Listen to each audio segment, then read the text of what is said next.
It is the story that shook the world of politics and diplomacy. A story mired in a high-stake controversy, political intrigue, and a question mark hanging over the last moments of a powerful figure. It is a story that begins with the death of South Africa's ambassador to France Nkosinathi Iman, who was found lifeless at the base of the Hyatt Regency in Paris. The discovery of his body at one of the most luxurious hotels in the city sent shock waves through both South African and French officials. But this is not just a story about the death of a diplomat. This is a harrowing tale of how an investigation spiraled into an international scandal, a political storm reverberating across continents, and the key yet oft-looked role of one lone witness, a hotel housekeeper whose testimony anchored the case that kept the world watching. Mthethwa was far more than just a representative of his country abroad. He was a towering figure in South African politics, having served as Minister of Police and later Minister of Arts and Culture. His career was deeply intertwined with the ruling African National Congress, the party that shaped the country's post-apartheid political landscape. To many, he symbolized power and perseverance. Yet behind such stature was a man burdened by immense pressure. In recent years, his name had become entangled with the most explosive political scandal in the country. Accusations of corruption and state capture that had engulfed the nation. Ma was a close ally of former President Jacob Zuma, and as the state capture inquiry gained impetus, his proximity to the former president put him firmly in the crosshairs. That is an important background against which the shadow over his last days in Paris needs to be seen. Disturbingly, there is an exact timeline leading to his death. On a late Monday evening in September, the probability of something being wrong began to resonate. Not via government channels, but more through a personal message which was sent to his wife, Phyllis Dallasai. The ambassador was missing, and moments later she got a message that would send chills down her spine: an apology, a confession, and a haunting indication of suicidal intent. A message later verified by the Paris prosecutor's office transformed what began as a missing person alert into a desperate search to save a man's life. French police were quickly mobilized, deploying units and search dogs throughout the Port Maid district where the towering Hyatt Regency Paris dominates the skyline. By Tuesday morning, tragedy-struck body was found in the interior courtyard of the hotel. French authorities opened a formal investigation under the 1st Judicial Police District of Paris and initially treated it as an apparent suicide. Reports said the ambassador had fallen from the 22nd floor where he had booked a suite. What seemed like a tragic act of despair soon took on the complexity of a thriller. Investigators found that the window of the suite fitted with high security locks had been forced open. A pair of scissors lay nearby, suggesting that someone had used them to tamper with the mechanism. This single jarring discovery shifted the tone of the investigation entirely, transforming it from a straightforward suicide inquiry into a politically charged mystery. From this moment on, attention would shift away from the diplomatic elite onto the behind-the-scenes individuals who keep luxury hotels running, the staff.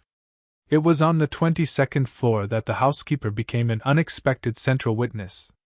For her safety, her identity was never made public, but her testimony was invaluable. Her routine cleaning rounds placed her in a position to give critical insight into the state of the ambassador's room before the tragedy. Professional and precise with intimate knowledge of all suite security systems, her observations had the ability to make or break the official timeline.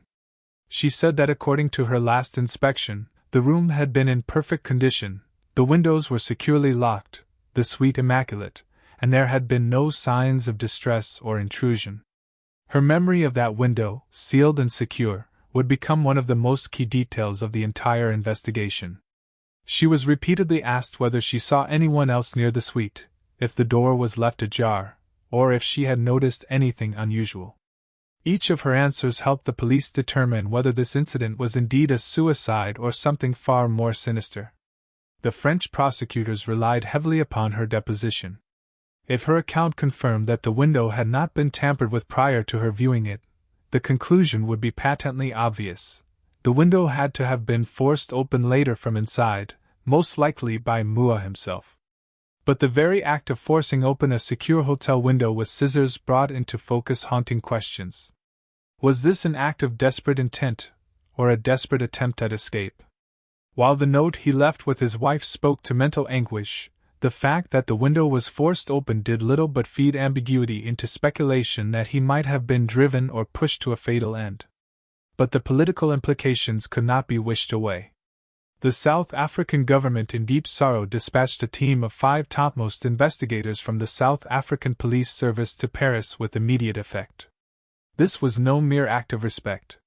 It was a calculated move signaling Toria's dissatisfaction with the official narrative of suicide. Why would South Africa send top investigators to another country where investigators were said to have already decided that a case was one of suicide?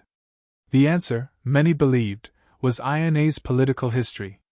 He had been at the center of an investigation by the State Capture Commission into high-level corruption involving some of the country's most powerful leaders, and he knew intimate details of the corruption.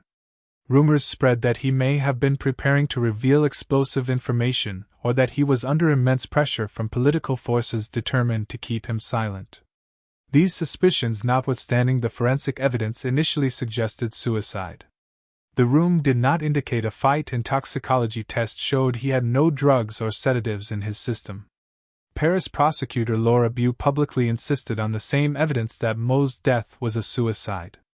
But one detail would just not go away: the forced window. How could a window be forced open in one of the safest hotels in the world? Investigators verified the security latch had been deliberately pried open and had not been accidentally loosened. And that revelation managed to keep the theories alive, particularly in South Africa, where the distrust of the official version of any event, particularly those involving powerful political figures, is extremely high. Her testimony remained the basis of the official account of what happened. Her description of the suite in its normal state compared to the later scene of a forced open window outlined a timeline placing Deus alone in the room at the time of the act. This, combined with forensic evidence, painted a psychological picture of a calculated, solitary act of despair. To the French, this was sufficient to validate the case as a suicide. But to many back home, her words, though factual and consistent, did little to quell suspicion. The case evolved into a diplomatic tie drop. In Paris, French police finalized their report, ruling out foul play. In Pretoria, government officials tread carefully, acknowledging the French findings while quietly continuing with their review. South African investigators interviewed the hotel staff, reviewed the video recordings of the security cameras, and coordinated with French forensic teams. They were in quest of both truth and reassurance that their ambassador's death had been properly handled. In time, the forced window that had once symbolized mystery came to represent desperation. Experts suggested that the effort involved in breaking the window's locking mechanism pointed to intense determination, a final tragic resolve. The housekeeper's calm and precise recollection of her routine juxtaposed against the chaos which followed provided the only consistent human anchor in a story clouded by speculation and political tension. The tragedy of Neema is at its core a reflection of the crushing weight carried by those in positions of immense power. Whether his death was a personal decision born of despair or the consequence of deeper political pressures, it underlined the relentless strain of operating within a system rife with corruption and mistrust. His fall from the 22nd floor of a Paris hotel became more than a diplomatic incident. It became a mirror reflecting the wider crisis of accountability, a moral toll that political life exacts. In the end, it was these pieces of evidence that set the official record straight.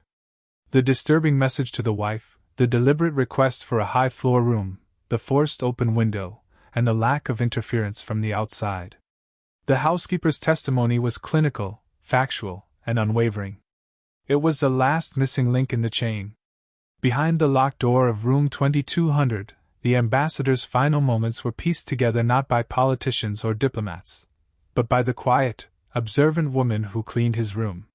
Yet, even as the official reports closed the case, whispers of foul play lingered.